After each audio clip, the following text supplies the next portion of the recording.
네, 안녕하십니까. 감사합니다. 오늘도 우리 계시록 교실에 오신 분들을 환영합니다. 오늘은 이제 세 번째 시간인데요. 이제 지난 1회, 2회를 거쳐서 요한계시록을 우리가 이해하기 위해서는 반드시 알아야 할 부분들을 이제 말씀을 드렸고, 오늘은 이제 우리 요한계시록이란 1장에서도 22장의 전체의 말씀이 도대체 어떤 내용으로 되어 있는지를 좀 이렇게 분석하는 시간을, 그러니까 요한계시록을 가졌을 때, 요한계시록 이런 내용으로 되어 있구나 하는 사실을 먼저 알고서 우리가 처음부터 시작한다면 이해하는 데 매우 도움이 되리라고 생각을 해서 내용을 좀 분석하는 시간을 갖겠습니다. 공부하러 오신 거니까, 이게 뭐 설교 들어가면서 편안한 자세보다는 좀 집중해서 듣는 시간이 좀 필요할 것 같아요. 공부하는 강의실에 왔다고 생각하시면 좋겠어요. 여러분, 지금은요, 요한계시록을 다 찾으시기를 원합니다. 그 성경을 이렇게 여러분 꼭 좀 펴서 요한계시록을 다 한번 좀 찾아주시기를 바랍니다.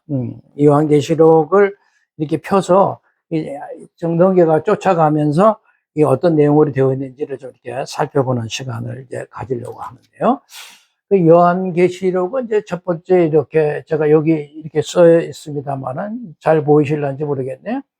첫 번째 이제 프롤로그 이제 서두로서 하신 말씀이 1장 1절에서부터 8절, 그 다음에 서론부가 1장 9절에서 3장 22절까지의 말씀이고, 본론부가 좀 길어요. 4장서부터 16장까지 전체가 이제 본론부로 얘기하면은, 결론부는 17장 1절에서부터 22장 5절이 이제 결론부가 될 텐데요. 이 결론의 내용이 있고, 마지막에 이제 에필로그로 이렇게 해서 요한계시록을 좀 마치는데, 이 내용은 이제 이렇게 이제 설명하면서 이해를 하면 좋겠네요. 그러니까 요한계시록에 처음에 이제 딱 여러분 1장 1절을 이렇게 여시면 예수 그리스도의 계시라 하면서 이렇게 말씀을 열고 있죠. 이렇게. 그러니까 그 1절서부터 8절까지 내용을 이렇게 우리가 이제 프롤로그에 속한다. 그러니까 서두에 하는 여는 말이죠. 요한계시록을 여는 말이라고 생각하면 되는데요. 그러니까 여기서는 이제 그 인사말을 이렇게 소개하면서 요한계시록이 도대체 어떤 종류의 책인가를 좀 소개하는 내용이죠. 요건 이제 지난번에 우리가 이제 공부했던 내용이죠. 요한계시록은 어떤 종류의 책이냐? 예언이고 또 편지이고 계시다 하는 것을 지난번에 제가 이제 설명을 이제 드렸는데, 여기 보십시오. 계시록 1장 3절에 보면 이 예언의 말씀을, 그러니까 요한계시록을 지금 가리켜서 이 예언의 말씀을 하니까 요한계시록은 예언의 말씀이구나. 근데 그때 예언이라고 하는 말은 우리가 지난번에도 공부를 했지만 성경에서 말하는 예언이라는 것은 항상 하나님 말씀을 대언하는 성격을 가지고 있다는 거죠. 미래 점치는 그런 성격이 아니라 하나님의 말씀을 대언하는 그런 이제 예언을 얘기하고 있고, 그 다음에 이제 두 번째는 이제 여러분 요한계시록 1장 4절에 보면은 요한은 아시아에 있는 7교회에 어떻게 한다? 편지하노니 이렇게 이제 되어 있죠. 편지한다. 그래서 이제 편지 형식이다라고 하는 거죠. 근데 물론 편지라는 것은 이제 서신을 얘기하는 건데, 지난번에도 제가 말씀드린, 그러니까 이 편지라도 뭐 짧은 여러, 우리가 뭐, 누구에게 편지를 쓸 때, 이제 한두 장 이렇게 글 써서 이렇게 붙이는 이제 그런 그 편지 형식이 아니라 이것은 뭐 상당히 긴 내용을 가지고 있잖아요. 그러니까 그 11절에 한번 이렇게 넘어가서 보시면 뭐라고 되어 있냐면은, 이르되 내가 보는 것을 두루마리에 써서 이렇게 이제 되어 있죠. 그죠? 요즘 개정개혁판에는 내 본 것을 두루마리에 써서 이렇게 되는데, 예전 그 우리 한글 개혁판에서는 책에 써서 그렇게 해놨었어요. 그러니까 책에 써서라고 하는 말보다는 두루마리에 써서 하는 것이 더 성경적이에요. 그러니까 왜냐하면 이제 이 편지라는 것이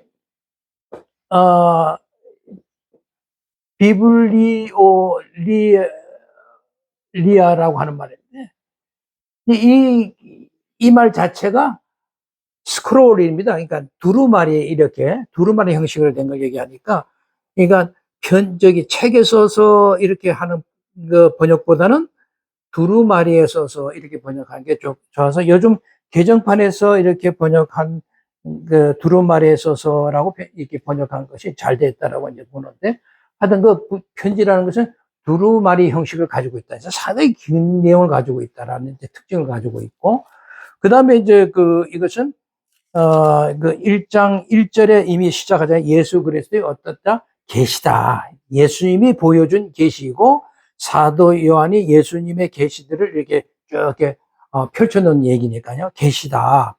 그런 게서 요한계시록은 예언이며 편지며 계시이다라고 하는 거죠. 그래서 요한계시록을 사도 요한이 그 7교회 편지할 때 당시에 그 로마의 사정은 굉장히 우리 기독교에 대해서는 아주 억압을 하고 폭력적이고 또는 핍박을 굉장히 강하게 했던 지역들이 많았어요. 그러니까 당시 로마의 황제라든가 또 로마 황제에서 임명된 각 지역의 총독들이 있잖아요. 그 총독들이 그 황제의 명에 따라서 각 지역에서도 상당히 그 기독교를 핍박을 많이 했고, 그리고 이제 그 로마 제국이 가지고 있는 원래 그 이데올로기라는 게 있잖아요.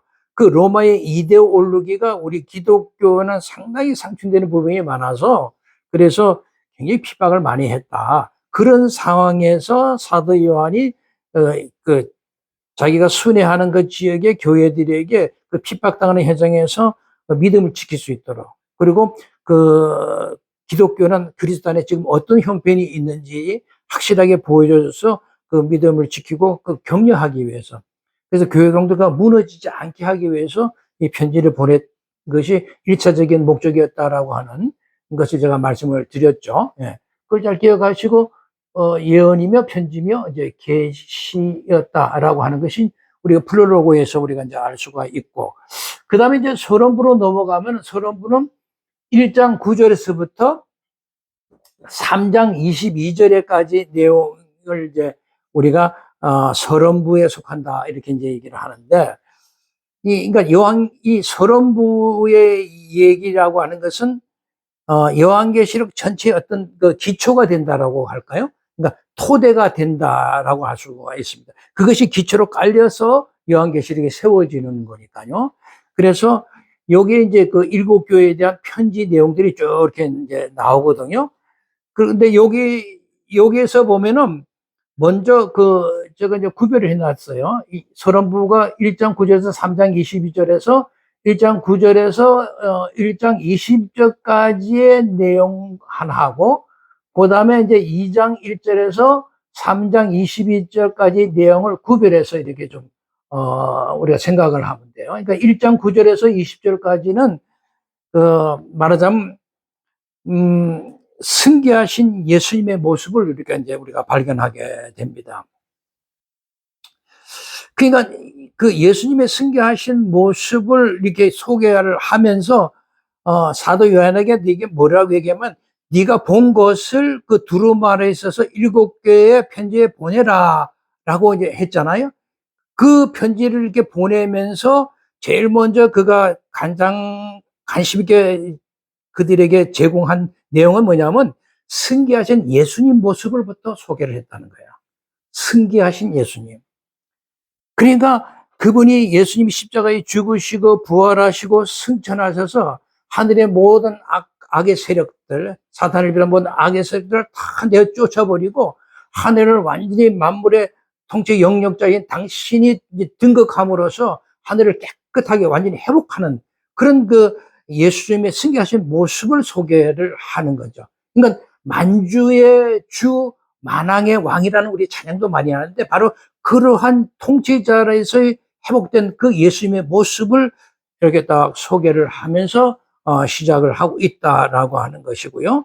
그리고 이제 2장 1절에서 3장 22절에 당신의 공동체에게 이렇게 순서대로 편지하는 내용이 나오죠. 에베소 교회, 여기 보면은 이제 2장에 보면 에베소 교회가 나오고 2장 8절에 서문화 교회에게 편지를 하고, 2장 12절에 버가모 교회에게 편지를 하고, 그 다음에 2장 18절에는 두아디라 교회에게 편지를 하고, 그 다음에 3장으로 넘어가서 이제 사대 교회에게 보내는 편지, 그 다음에 7절에 가면 빌라델비아에게 보내는 편지, 그 다음에 마지막에 3장 14절에는 라우디 교회에게 이제 편지하는 내용들이 쫙 이렇게 소개되어 나옵니다.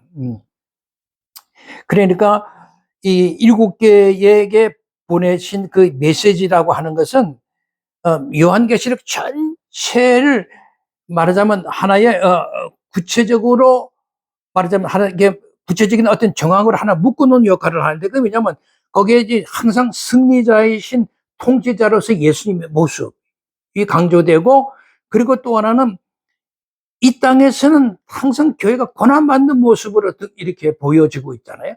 그 고난받아서 핍박을 받는 모습으로 이렇게 보이지만은 조금만 방향을 틀어서 하늘에 보면 그들 공동체가 이미 하늘에서는 승리한 그런 회복한 그런 천상의 교회의 모습으로 이렇게 동시에 있게 보여주거든요. 하나는 밑에서는 고난받는 모습이야. 니들이 고난받지만 이미 너희는 승리한 교회야 라고 하는 것을 미리 보여주고 있는, 이것이 항상 오랍돼 가지고 이게 쭉 펼쳐나가는 내용이기 때문에, 그러니까 요한계시록은 그 이미 승리한 하늘의 교회를, 하늘의 천상의 교회를 모습을 보여줌으로써 니들은 승리자라는 그 힘을 고난받는 교회에게 주고 있는 내용이거든요.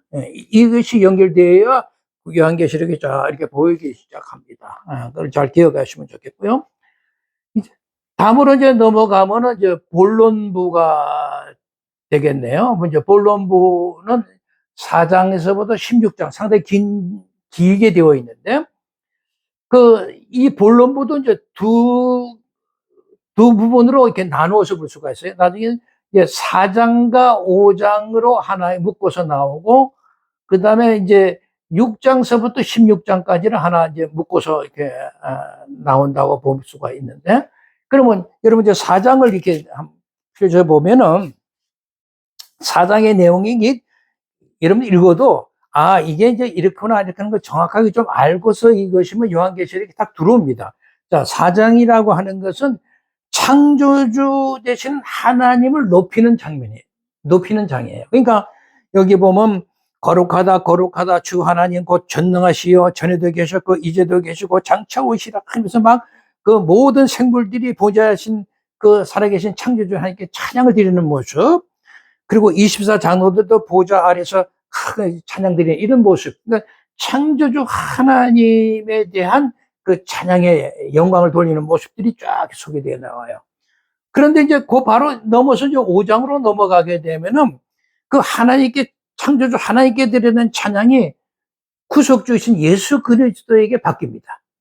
5장으로 가면은 이제 그 어린 양의 모습으로, 그 이제 등장해서 그 어린 양이 나와서 보좌에 앉으신 이의 오른손에 두루마리를 취해서 그 인을 띠는 모습으로, 강력한 모습으로 이제 등장을 하는, 그래서 두루마리를 가지시고 그 인봉을 띠기에 합당하신 분이다 라면서 찬양을 하기 시작을 해요.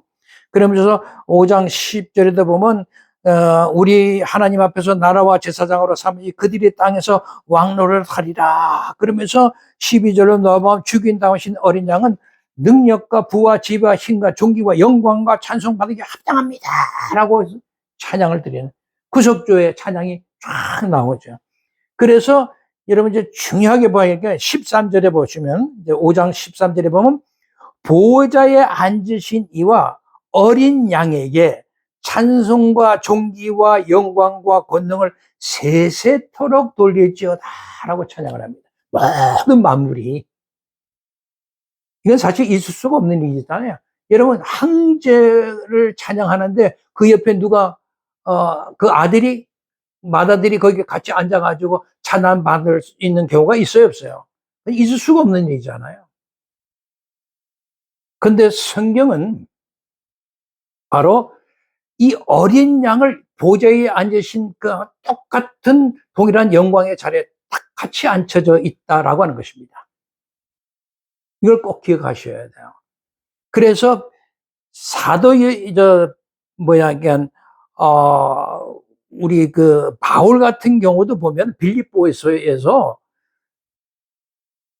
그 어린 양이신 그 예수 그리스도를 모든 만물이 다 땅 아래, 땅 위, 땅 아래 모든 위까지 다 해서 그리스도 예수를 높임을 통하여 하나님이 영광을 받는다라고 기록을 했어요. 그러니까 보좌에 앉으시니까 어린 양이 같은 위치에서 영광을 똑같이 받으시는 내용이 나오는 거야. 그래서 우리 기독교의 믿음의 대상, 찬양의 대상, 영광의 대상은 누구다? 삼위일체 하나님이시다. 그렇게 계속 강조하는 겁니다. 그래서 구속주이신 예수 그리스도가 찬양받으신, 4장에서는 창조주였는데 5장에 가면 예수 그리스도가 찬양을 받으시는 이런 그 내용으로 이렇게 쫙 나온, 이게 이제 기독교죠.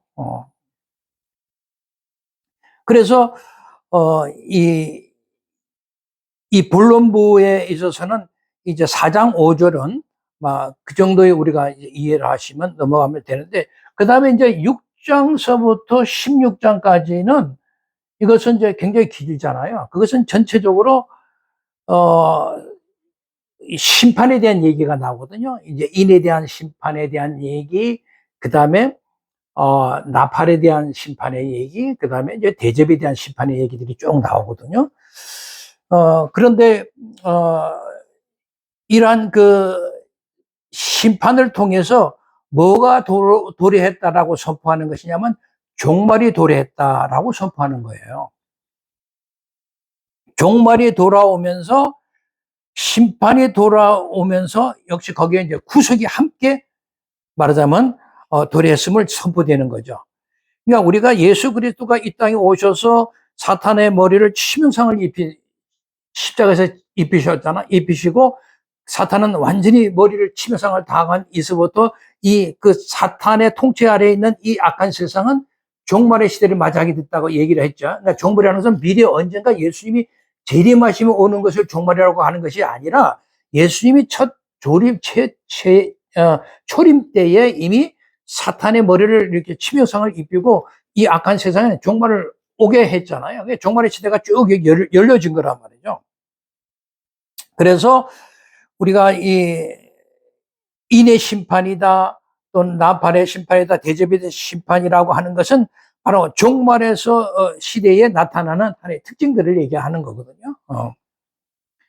그러니까 항상 꼭 기억해야 할 것은 6장서부터 16장까지의 모든 내용은 예수 그리스도의 초림, 예수님께서 오셔서 십자가의 사건으로 말미암아 종말론적인 현상이 드러남으로써 이 땅에는 하나는 심판의 현상이 이렇게 드러나면서도 하나는 또 하나의 구속의 현상이 계속 이루어져 오는 거죠. 지금도 그래서 우리가 구속의 한 일원으로 우리가 이제 이렇게 들어와 있는 입장이죠. 근데 얼마나 감사한지 모르죠.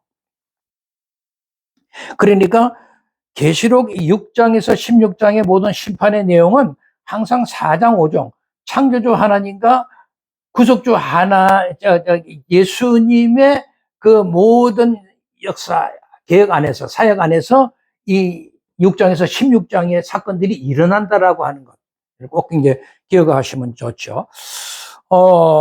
그런데 이제 6장에서 16장까지 내용을 이제 조금 구체적으로 좀 분석을 해볼 필요가 있는데, 근데 여러분들이 이제 성경을 읽어보시면, 계시록 6장 1서부터 쭉 연결해서 8장 5절까지 말씀을 보면은 이것이 전부 다 인의 심판에 대한 내용이 쭉 나옵니다. 인의 심판의 내용이 나오는데, 심판이라는 것은 항상 7개의 과정이 있잖아요. 첫 번째 심판, 두 번째, 세 번째, 네 번째, 다섯, 여섯, 7번. 그러니까 인의 심판도 7번의 심판이 이렇게 등장을 하는데, 6장 1절부터 8장 5절까지가 그 7개의 모든 심판의 내용이 쫙 이게 나옵니다. 나오는데, 문제는 뭐냐면, 자, 첫 번째, 두 번째, 세 번째, 네 번째, 다섯 번째, 여섯 번째는 쭉 그냥 연결돼서 쭉 심판의 얘기가 나와요, 6장에. 그런데, 그러면 바로 7번째 심판도 바로 연결돼서 나와야 되는데, 그렇지는 않고, 7장에서는, 그 일곱 번째 마지막 인의 심판을 얘기하기 전에 삽입문이 하나 들어가 있어요. 14만 4천 명이 구원받는 큰 무리로 구원받는 이 14만 4천 명의 얘기가 딱 이렇게 등장이 되어 있는 거라. 그러면 이게 연결이 중간 사이에 일에서부터 여섯 번째 인의 심판이 있고 나머지 일곱 번까 바로 이어서 얘기를 하지 않고 그 중간에 7장에 이게 삽입문이 떡 등장해서 14만 4천 구원받는 14만 4천 명의 이 얘기가 여기 딱 중간에 삽입되어 있다고요. 그러니까 사도 요한이 편지를 쓰면서 야, 그가 얼마나 이 교회에 대해서 염려를 가지고 그렇게 위로하고 싶어 하는 마음이 얼마나 컸나 하는 것을 우리가 발견할 수가 있어요. 그게 뭐냐면 심판에 대한 얘기를 쭉 6장에서 쭉 써 날아가다가 마지막 일곱 번째 인의 심판을 얘기하기 전에 14만 구원의 백성들의 얘기를 쫙 삽입 넣으니까 그 심판 가운데도 우리가 구원받는 이 24만 4천 큰 무리로 표현도 되고 하는 이 무리들은 항상 그리스도 안에서 승리자로서의 자리를 잡고 있구나 하는 것을 한번 또 이렇게 위로를 주시는 거예요. 계속 심판의 얘기만 나가면 굉장히 부담스럽고 어렵던데 그 마지막 심판의 얘기를 하기 전에 이렇게 하나의 백성들 14만 4천의 백성 상징되는 하나의 백성들은 구원이 됩니다. 걱정하지 마세요. 이런 그 사인이 딱 들어가 있는 내용이 딱 중간에 끼어 있는 거라. 그러니까 읽다가도 위로가 딱 되죠. 그죠? 그런 식으로 구성을 했어요. 그러니까 사도 요한이 그러니까 나이가 그 당시 이제 이렇게 들으셔서, 뭐, 그 90에 가까이 있게, 오랜 그 경륜과, 말하자면 가르침과 여러 가지를 전부 다 수용하고 있는 그 정말, 학식과 덕담을 가지고 있는 그런 분이 어떻게 편지를 쓰면 내가 그 교회들이 그 편지를 받았을 때 위로가 될까 그런 걸 염려하는 그 내용들이 이렇게 돼 있지 않은가. 참 기가 막힌 거죠. 예, 이렇게 되어 있어요. 6장에서 16장까지의 이제 인의 심판에 대해서 이제 그렇게 되어 있고 그 다음에 그러면 8장 5절 넘어서 8장 6절에서부터 11장 19절까지 내용은 나팔의 심판의 얘기가 쫙 나와요. 그 나팔의 심판의 내용이 쭉 나오는데 여기서도 또 재밌는 게 뭐냐면 8장에서부터 11장 그 19절까지 나팔의 심판이 쭉 나오면 이것도 첫 번째 나팔에서 여섯 번째 나팔 심판은 쭉 얘기가 그냥 연결돼서 나온다고요. 그러고 나서 마지막 일곱 번째 나팔은 얘기가 바로 이어져 나온 것이 아니라 그 중간 10장 1절에서부터 11장 14절까지 또 하나의 삽입문이 딱 등장을 해요. 참 그런 거 보고 참 놀랍다. 참 대단한 참 그 성도들을 향한 그 격려하는 마음이 얼마나 뜨거운가를 다시 저는 이걸 볼 때마다 이렇게 느끼게 되거든요. 그러니까 나팔의 심판도 쭉 여기에다가 10장 1절에서부터 11장 4절까지 두 증인에 대한 얘기가 나와요. 두 증인이 물론 처음에는 고난받는 모습으로 나오거든요. 두 증인은 하는 게 뭐냐면 모든 세계에 나와서 전도하는 모습, 선교하는 모습이에요. 그러니까 교회가 해야 하는 일이 이제 그런 거 아니겠어요? 그러니까 어떤 고난 중에라도 교회는 선교사로서 두 증인이라는 것을 상징해서 두 증인은 교회를 상징적으로 표현한 것인데 그것이 이제 고난 중에도 두 증인의 승리하는 모습을 쫙 또 보여줘요. 에? 여러분 나중에 이제 우리가 강의를 해 나가면 이제 아시겠지만 이렇게 해서 그 나팔의 심판의 첫 번째부터 여섯 번째 심판을 뒤로 해서 바로 일곱 번째 나팔의 심판이 연결되지 않고 삽입문 두 증인이라고 하는 이런 그 하나님의 공동체가 고난을 받지만 승리하는 모습을 넣어서 반드시 니들이 지금 현재 고난 받더라도 승리한다라는 사실 또 한 번 격려를 시켜줘요. 그러니까 일곱 나팔의 심판에 대한 얘기도 이런 식으로 그 인의 심판처럼 그런 식으로 삽입문이 들어가서 구성이 딱 되어 있는 것을 우리가 볼 수가 있습니다. 멋있잖아요. 그리고서 이제 다음으로 이어지는 것이 12장에서부터 14장이 있고 그 다음에 15장, 16장이 이렇게 있거든요. 그러면 우리가 일곱 나팔의 심판이라고 하는 것은 11장 그 19절에서 끝나거든요. 그러면 12장, 13장, 14장 바로 이어서 마지막 일곱 대접의 심판인 얘기가 나와야 되잖아요. 여기서 사도 요한이 쭉 뒤로 밀어서 15장, 16장에 가야 대접 심판의 얘기가 나와요. 그러면 그 중간에 12장, 13장, 14장 여기에서 또 말하자면 나팔의 심판이 얘기가 끝나고 나서 일곱 대접의 얘기를 하기 그 사이에 또 하나의 삽입문을 집어넣어 가지고 또 교회를 이렇게 격려하고 위로하는 모습을 볼 수가 있는데 12장에서 보면 미가엘과 용의 싸움을 통하여 하늘의 전쟁에서 승리하는 모습을 그려놓거든요. 그리고서 이제 13장에 가면 두 짐승이 이제 등장을 해요.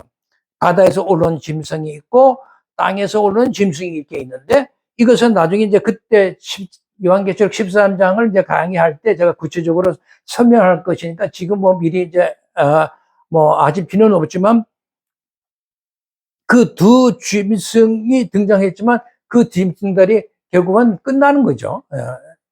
그 다음에 14장에 보면 이 7장에 나왔던 14만 4천 명이 다시 한번 시온산에서 크게 찬양하면서 승리한 모습을 다 그려놔요. 그러니까 교회 공동체는 어떠한 어려움 속에서도 하나님이 확실하게 보호하고 그들을 회복시켜서 승리하게 하시는구나 하는 또 위로를 12장, 13장, 14장에서 딱 중간에 삽입문을 또 집어넣고 그리고 나서 15장에 가서야 일곱 대접 심판의 얘기가 나옵니다. 그러니까 리더로서, 지도자로서 교회를 사랑하는 마음, 교회를 격려하고 믿음을 지키게 하는 그 뜨거운 마음이 그냥 느껴지는 거죠. 제가 이것을 알 때 너무나 감사했고. 자, 그러면 이제 결론부로 들어가면은, 결론부는 이제 17장 1절에서 22장 5절까지가 이제 결론에 대한 얘기가 나옵니다. 이제 이 결론부는 17장 1절에서 20장 15절까지가 이제 하나의 전자라고 보면은 그 다음에 21장 1절에서 22장 5절을 후자 부분이라고 이제 말씀드릴 수가 있는데, 물론 전자 부분도 제가 볼 때 두 부분으로 나눴어요. 왜냐하면 17장 1절에서 19장 10절까지는 음녀 바벨론의 패망에 대한 얘기가 나옵니다. 이제 여러분들, 17장 2절부터 19장 10절까지는 음녀 바벨론의 멸망, 이 음녀 바벨론이 무엇인지, 누구인지, 뭐, 어떻게 되는 얘기지, 나중에 이제 강의할 때 다 나오는 얘기고요. 그 다음에 19장 11절에서부터 20장 15절까지 보면은 최후의 심판에 대한 얘기가 나오고, 그리고 이제 다 새 예루살렘이 하늘에서 쫙 땅에 이렇게 내려오는, 그런 그 아름다운 모습으로 다 그려져 나와요. 그러니까 최후의 심판과 더불어서 새 예루살렘이 등장하는 것은, 이 새 예루살렘도 이 교회를 상징하는 거거든요. 다 교회를 상징하는 표현들입니다. 이렇게 이제 등장해서 얘기가 쭉 나옵니다. 그런데 요거를 조금 더 이제 제가 이제 내용을 좀 분석해서 이렇게 조금 더 구체적으로 좀 분석을 해서 얘기를 좀 드릴게요. 17장을 열어보시면요. 17장을 열어보시면 17장 1절에서도 19장 10절이 음녀 바벨론에 대한 패망에 대한 얘기인데, 그러니까 17장에서는 먼저 17장 1절에서부터 8절까지는 바벨론의 멸망에 대한 얘기가 쭉 이렇게 나오고 있고, 그리고 18장 1절에서부터 19장 5절까지는 상인들의 애곡하는 모습들이 나와요. 그러니까 바벨론에 빗대어 가지고 그들에게 여기서 나오는 상인들이라는 것은 당시 이제 배를 가지고 이게 무역을 하던 사람들이, 상인들이 굉장히 이제 부자가 된 거죠. 이제 그들도 누구에게 아부를 했겠어요. 그 통치자들에게 아부해서 물건 팔아먹고. 그래가지고 그들이 애곡하는 내용들이 쭉 이렇게 나옵니다. 나오고, 그 다음에 이제 19장 6절에서 10절에 보면 어린 양의 혼인잔치가 있는 모습이 또 연결돼서 나오거든요. 그러니까 17장 1절에서 19장 10절은 바벨론 패망 상인들의 애곡하는 모습, 어린 양의 혼인잔치 이런 모습이 쭉 연결돼서 나옵니다. 그리고 저 19장 11절에서 20장 15절까지가 이제 이 채우심과 세율이라는 사람 얘기가 나오고, 그 다음에 이제 마지막에 21장 1절에서 22장 5절은 결국 이제 새 창조에 대한 얘기죠. 새 예루살렘, 그 하나님의 교회, 이 신부들, 이제 말하자면 새 창조, 새 예루살렘 안에서 그 복을 쭉 그려 놓고 있습니다. 그리고 이제 그 21장 그 9절에서 22장 5절까지는 그 새 예루살렘을 좀 구체적으로 이렇게 소개하는 내용이 이렇게 나오거든요. 그렇게 해서 이제 결론부가 이렇게 끝나면은 마지막에 이제 그 에필로그, 마지막 마치는 말이 이렇게 22장 6절에서 22절까지 나오는데, 마무리를 하면서, 소망으로 결론을 내죠. 내가 속히 오리라. 이런 말씀을 주고 계시고, 그러면서 주 예수 은혜가 모든 자에게 이렇게 있을지어다. 이렇게 축복하면서 이렇게 말씀을 마칩니다. 그러니까 요한 계시록에는 지금 이제 대체적으로 이러한 내용으로 기록이 되어 있다라는 것을 여러분들이 기억하시면은 요한계시록을 처음 볼 때 좀 이해가 될 거예요. 그러니까 아무것도 모르고 그냥 처음부터 이렇게 해석해 나가면 좀 이해가 어려운데, 전체적인 그림으로 한번 이렇게 내용을 분석해서 알고 있으면 요한계시록이 더 이해가 쉬워집니다. 그래서 제가 이렇게 분석을 같이 한번 나눠봤고요. 하여튼 제가 이제 계속 요한계시록을 이제 강의 앞으로 해 나갈 텐데, 제가 이제 중요하게 생각하는 부분이 있는데, 그것이 뭐냐면, 지금 이제 우리가 들고 있는 이 한글 개혁 성경, 이게 뭐 개혁 한글판도 있고, 개정 개혁판 이제 두 가지를 주로 우리가 많이 사용하는데, 이 번역된 성경, 이것을 가지고, 강의하지는 않을 거예요. 성경 전체를 하여튼 헬라 원문을 이렇게 쭉 펼쳐놓고 이렇게 번역하면서 그렇게 이제 해석해 나가려고 합니다. 왜냐하면 우리 한글 번역본이라고 하는 것도 이렇게 보면 요한계시록의 번역에 있어서도 제가 참 이것은 문제가 심각하다 보는 것이, 세대주의적 신학의 관점이 여기에 좀 이렇게 반영되어서 번역되는 것이 있기 때문에 그래요. 물론 앞으로 더 좋은 좀 개선된 우리 한글 번역이 좀 나왔으면 좋겠어요. 정말 우리 바른 신학관에서 개혁이 나오는데 이 문제도 좀 더 세대주의적인 그런 냄새가 나가지고 좀 불만인데, 하여튼 지금 현재 우리 한글 성경 번역은 그 한계를 벗어나지 못하고 있다. 그건 분명한 사실이에요. 올바른 번역이 나와야 올바른 해석이 나올 수 있잖아요. 그래서